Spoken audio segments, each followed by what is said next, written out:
Welcome back to the Deep Dive. It is January 23rd, 2026.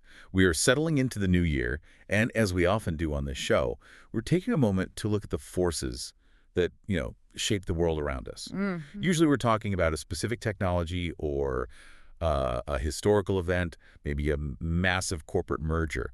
But today, we're doing something a little different. Yeah, a little. We're looking at a person who, in many ways, is a corporate merger of history, tragedy, business strategy, and, well, pop culture. It's a case study in resilience, really. I mean, if you picked up a magazine or I guess, scrolled through a feed anytime in the last 30 years, you saw the caricature. Oh, absolutely. You saw the peroxide blonde hair, the deep tan, the heavy eyeliner, the diamonds.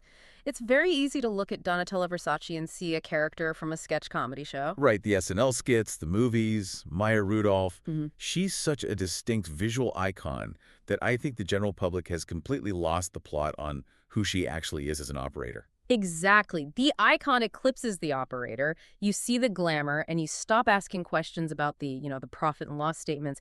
You forget that this is a woman who ran a billion-dollar global empire for nearly 3 decades. For sure. But if you actually peel back the layers of the source material we have today, the biographies, the financial reports from the late 90s, the cultural histories, you realize you aren't looking at a celebrity story. You're looking at a survival story. And a corporate turnaround story that, frankly, defies the odds. So that's our mission today. We're going to dismantle the caricature. We want to understand the iron will that took a family tragedy, the murder of her brother, the genius Gianni Versace, and turned the chaotic aftermath into a global empire that literally changed the architecture of the internet.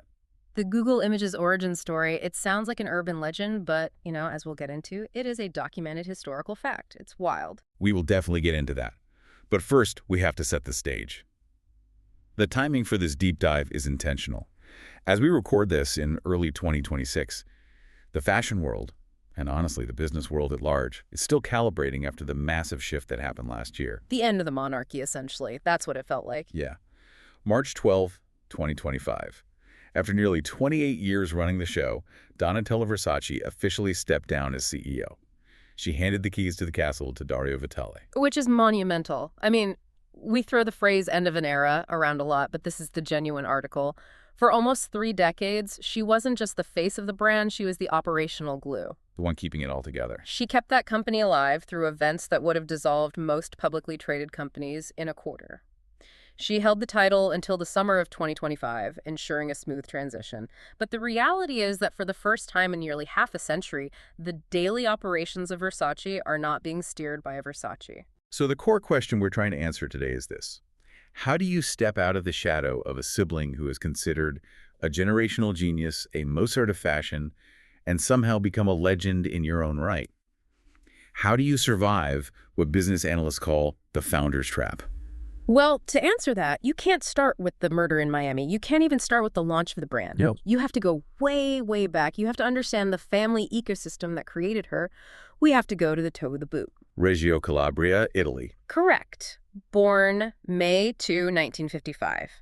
And the context here is vital. This isn't the industrial, polished wealth of Milan or the artistic history of Florence. This is the South. It's grittier. It is more traditional. And in the 1950s, it was a very specific environment. Her family background seems like a mix of very practical industry and this real creative flair. It was a dichotomy that defined the brand later on. Her father, Antonio, ran a coal mining business. He managed the finances. So on one side of the dinner table, you have this hard-nosed, blue-collar industrial influence. Ledger sheets, profit margins, hard work.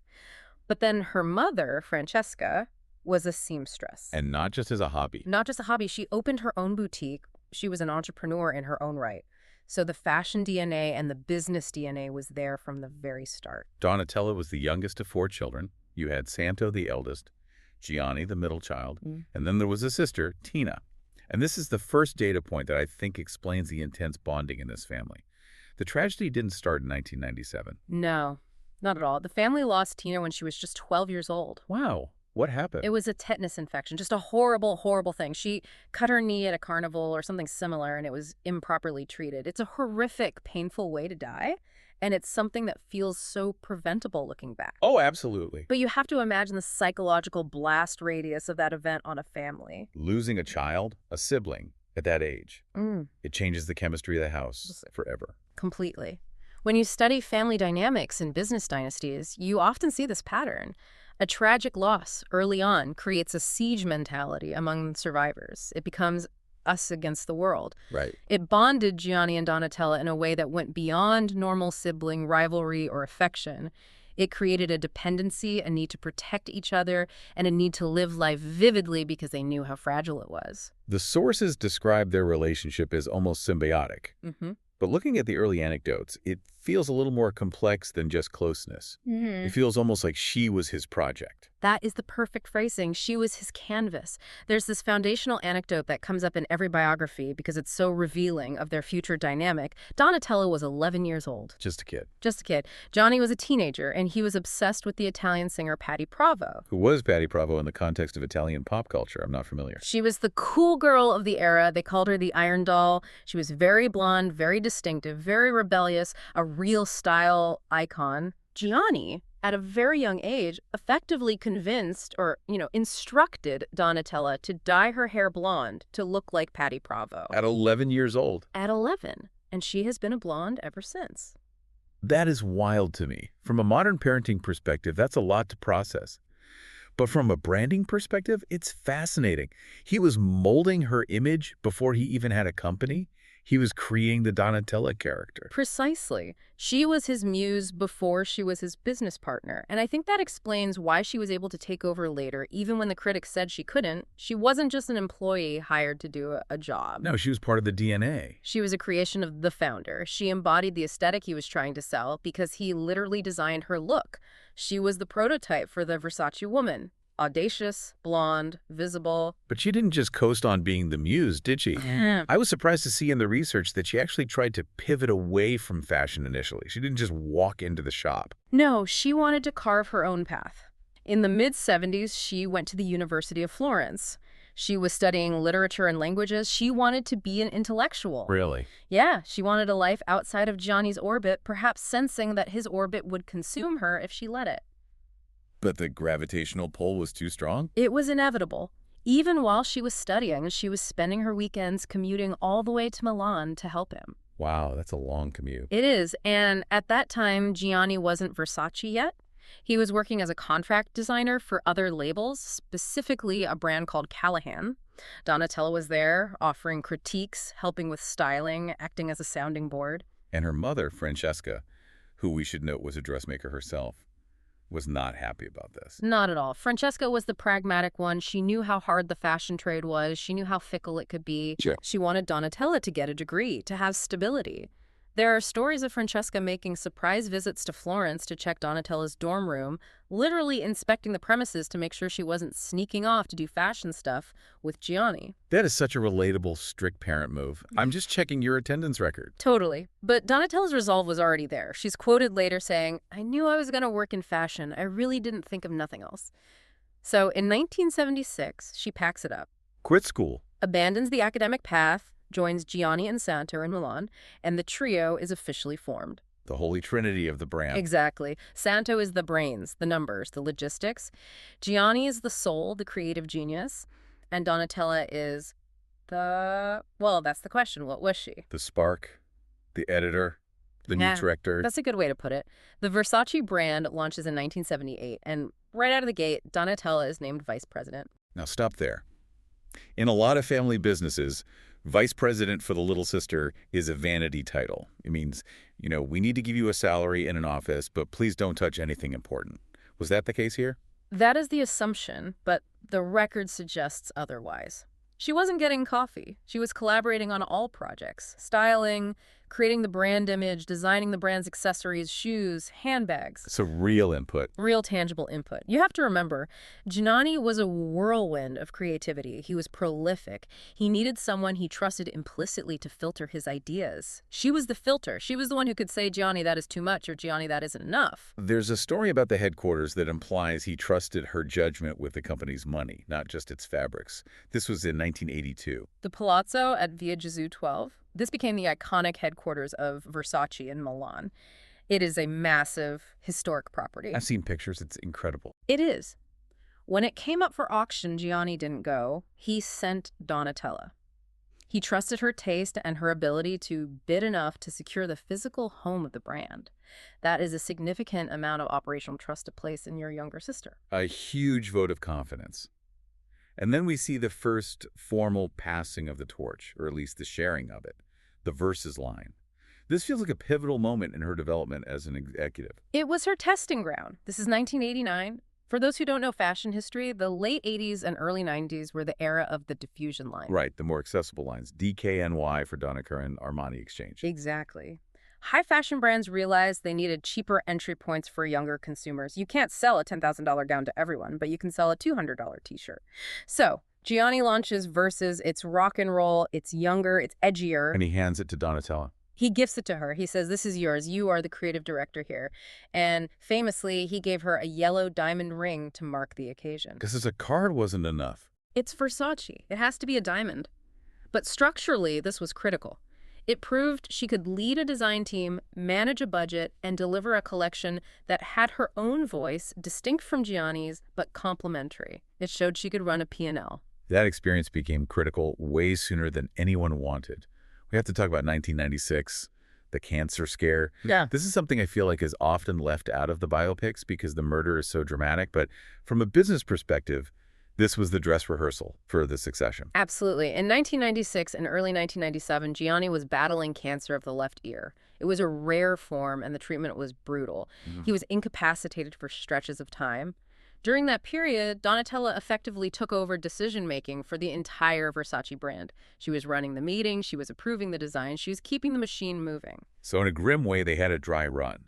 She proved to the board, and probably to herself, that she could keep the ship afloat if Gianni wasn't there. She did. And Gianni recovered. By the summer of 1997, he was feeling better. They thought they had weathered the storm. They thought the worst was behind them. Which brings us to the event that changed everything. July 15th, 1997. The day that changed fashion history. Gianni Versace is returning from a morning walk to the Casa Casuarina, his mansion in Miami. He's shot dead on the steps by Andrew Cunanan. It was a global shock. You have to understand, fashion designers weren't usually assassinated. It felt like a political event or a movie plot. The media descended on Miami and Milan with a ferocity that the family was completely unprepared for. Total chaos. It was absolute chaos. Manhunts, helicopters, 24-hour news cycles. It was just unrelenting. The immediate reaction from the family was interesting. They didn't hold a press conference. They vanished. They went into survival mode. The entire family, Donatella, Santo, the kids, retreated to a secluded private resort in the Caribbean. They needed to physically escape the lens. They needed a perimeter. Can you imagine that room? Your Yeah. brother is murdered, the whole world is speculating about motives and serial killers, and you're stuck in a hotel room trying to figure out if your company's going to exist in a month. The trauma must have been suffocating. And then, amidst that grief, the will is read. And the business reality hits them just as hard as the emotional loss. This is where the corporate structure gets messy. And this is a key part of understanding the burden Donatella carried. Break down the inheritance for us. So Santo, the brother who handled the business side, he inherited 30% of the company. Okay, that makes sense. Donatella inherited a portion. She kept her role and had a stake, but she didn't get the majority. So who got the controlling stake? This is the wild part. Allegra, Donatella's daughter. Gianni's niece, Yeah. she inherited 50% of the company. And she was. She was 11 years old. There's that number again. 11. The same age Donatella was when she was created by Gianni. It's a haunting parallel. Suddenly, an 11-year-old child is the majority shareholder of a billion-dollar luxury house. It's an immense burden to place on a child. And for Donatella, it shifted the stakes entirely. How so? She wasn't just fighting for her brother's legacy or her own job. She was fighting to protect her daughter's future empire. She became the regent to the child queen. That puts her in a position of immense vulnerability, but also immense power. She has to protect the asset for her daughter, and the market doesn't wait for you to grieve. They had a business to run. Exactly. The fashion calendar is relentless. 1 year and 3 days after the murder, July 18th, 1998, Donatella mounts her first haute couture show as the solo creative director. Talk about pressure. This is the Paris Ritz. The Ritz was Gianni's territory. It was his home turf in Paris. He used to build a runway over the hotel swimming pool every season. It was his signature. A huge spectacle. A huge spectacle. So Donatella goes back to the scene of the triumph. She builds a runway over the pool again, but she makes a specific design choice. She builds it out of sheer glass. That feels incredibly symbolic. It was. I mean, think about the imagery. Walking on water, walking on thin ice, being transparent, being fragile. It was all of those things. What were the reviews like? The reviews were mixed. The industry was skeptical. This is what we call the founder's trap. When a brand is built entirely on the personality and singular genius of one man, the brand usually dies when he dies. Like Halston. Exactly like Halston. The industry assumed Versace would slowly fade away without Gianni's magic. Donatella had to navigate that. Yeah. She had to keep the Versace codes, the sexy, the gold, the Medusa, but she had to prove she wasn't just a cover band playing Gianni's greatest hits. She had to modernize it. She needed a moment that was entirely hers, a moment that said, I am not just the sister, I am the leader. And she got it in the year 2000. The green dress. The jumble dress. Jennifer Lopez. The 42nd Grammy Awards. I feel like we have to pause here because looking back from 2026, it's hard to explain to younger listeners just how viral this was before viral was a concept. Right, there was no Instagram, no Twitter, no TikTok. If you wanted to see something, you had to wait for the newspaper the next day or catch it on e-news. But this dress, it broke the system. The stats are wild. It was downloaded from the Grammy website 640,000 times in 24 hours. On dial-up modems, people were waiting 10 minutes for that image to load pixel by pixel. That's dedication. But the real legacy of that dress isn't fashion. It's technical. This is the Google story we teased at the beginning. It's my favorite intersection of fashion and tech. So in 2000, Google was just a text search engine. You typed in words, you got a list of blue links. That was it. I remember that. So primitive now. Eric Schmidt and the engineers at Google noticed a massive anomaly in their data the morning after the Grammys. Millions of people were typing Jennifer Lopez green dress. And they were getting blue links, articles describing the dress. Right, text descriptions. She wore a green chiffon dress with a plunging neckline.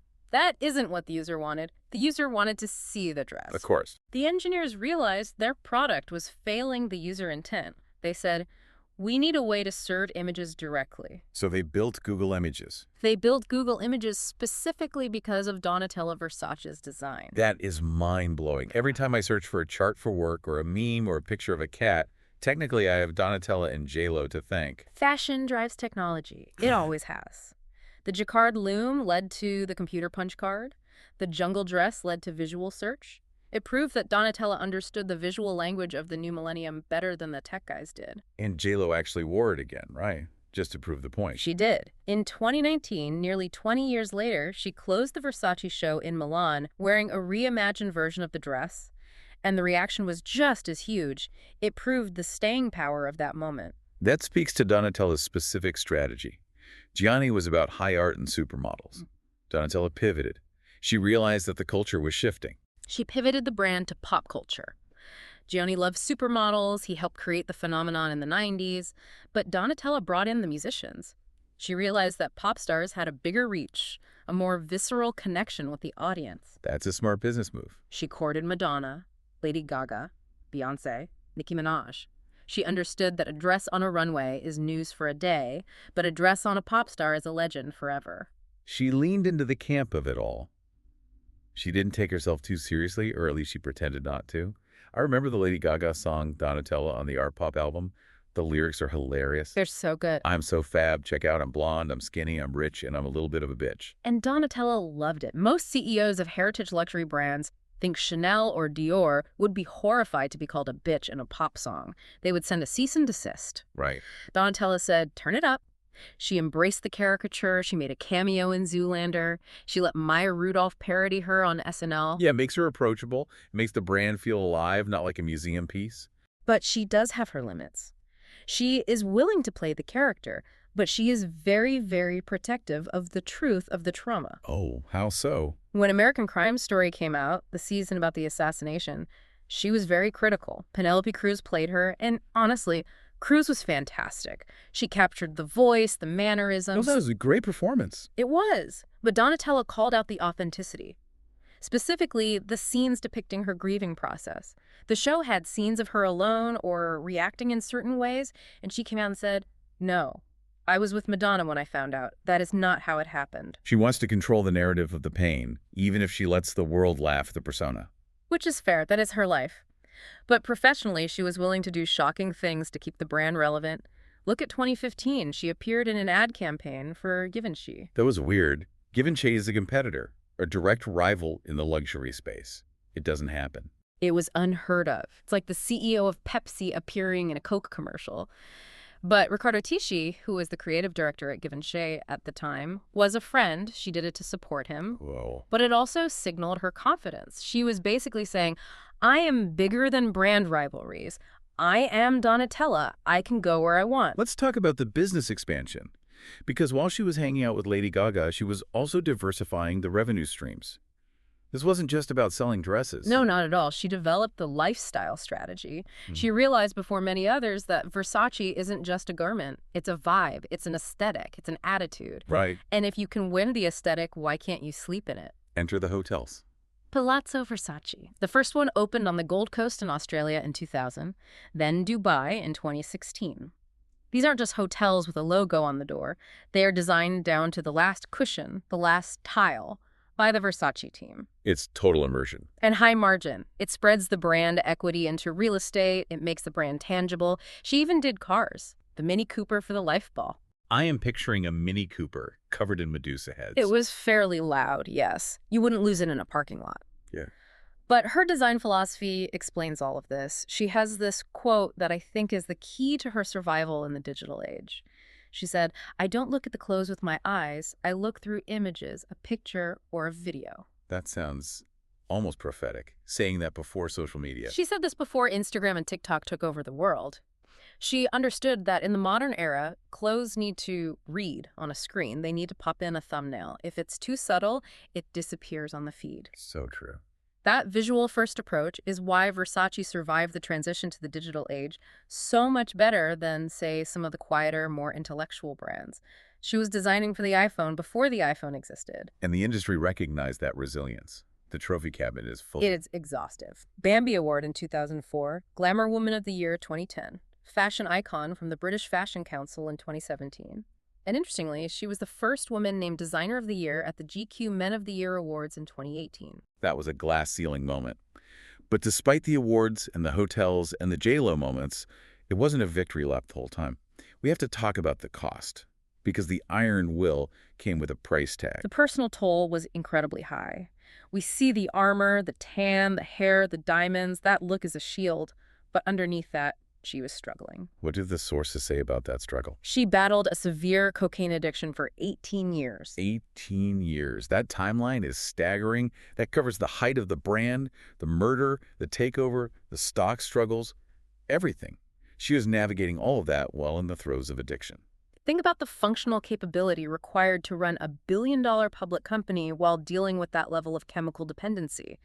It is tragic, but it is also a testament to her sheer constitution. How did she stop? She was self-medicating the immense pressure of living up to a ghost. She finally quit in 2005, famously at the urging of her close friend Elton John. He basically staged an intervention. And she was a heavy smoker, too. Chain smoker. If you look at old footage, she always has a cigarette. She quit that in 2014. She has been cleaning up her life piece by piece as she got older. Her family life was also complicated. She was married to Paul Beck, an American model from 1983 to 2000. They have 2 kids, Allegra and Daniel. Then a very brief marriage to Manuel Delore. But really, if you look at her life, the primary relationship has always been the brand. The company was the spouse. The company was the priority. Before we get to the big news of 2025, I have a petty question. The pronunciation. Because I feel like I and half of America have been saying it wrong for decades. A lot of people have. The showgirl's pronunciation, Versace. Exactly. Nomi Malone style. That's exactly it. In 2018, the family actually did a video campaign with other models to correct the world. It is not Versace, it is Versace. Versace, like play. Exactly. Not like cheese. Okay. Note taken. It sounds much more elegant, frankly. Versace. It does. It's Italian, not Americanized slang. So let's fast forward to the recent history. The big shift. The reason we are doing this retrospective. March 2025. After nearly 28 years as CEO, Donatella steps down. She stayed on until the summer to manage the transition, but the announcement dropped in March. She handed the role of CEO to Dario Vitali. Who came from Muse, right? Yes, he was the design and image director there. A very capable, very modern executive. He understands the digital landscape. He understands the heritage. A smart choice. This feels momentous. I mean, for a lot of people listening, Donatella was the boss. The idea of someone else sitting in that chair. It's a massive changing of the guard, but you have to remember she's in her 70s now. She stabilized the brand for 3 decades. She steered it through the darkest possible storm. And she got the money sorted out. She sold the company to Capri Holdings, the group that owns Michael Kors, a few years back, securing the financial future. Maybe she feels it is finally safe to let someone else drive. She earned her retirement, is what you're saying. Or at least a slightly less frantic schedule. She's still the chief brand ambassador. She isn't disappearing. She will still be at the Met Gala. But she's no longer the one staring at the spreadsheets at midnight. So as we wrap this up, let's try to synthesize this. What is the takeaway here? If you're a business student or just someone trying to understand resilience, what does the Donatella story teach you?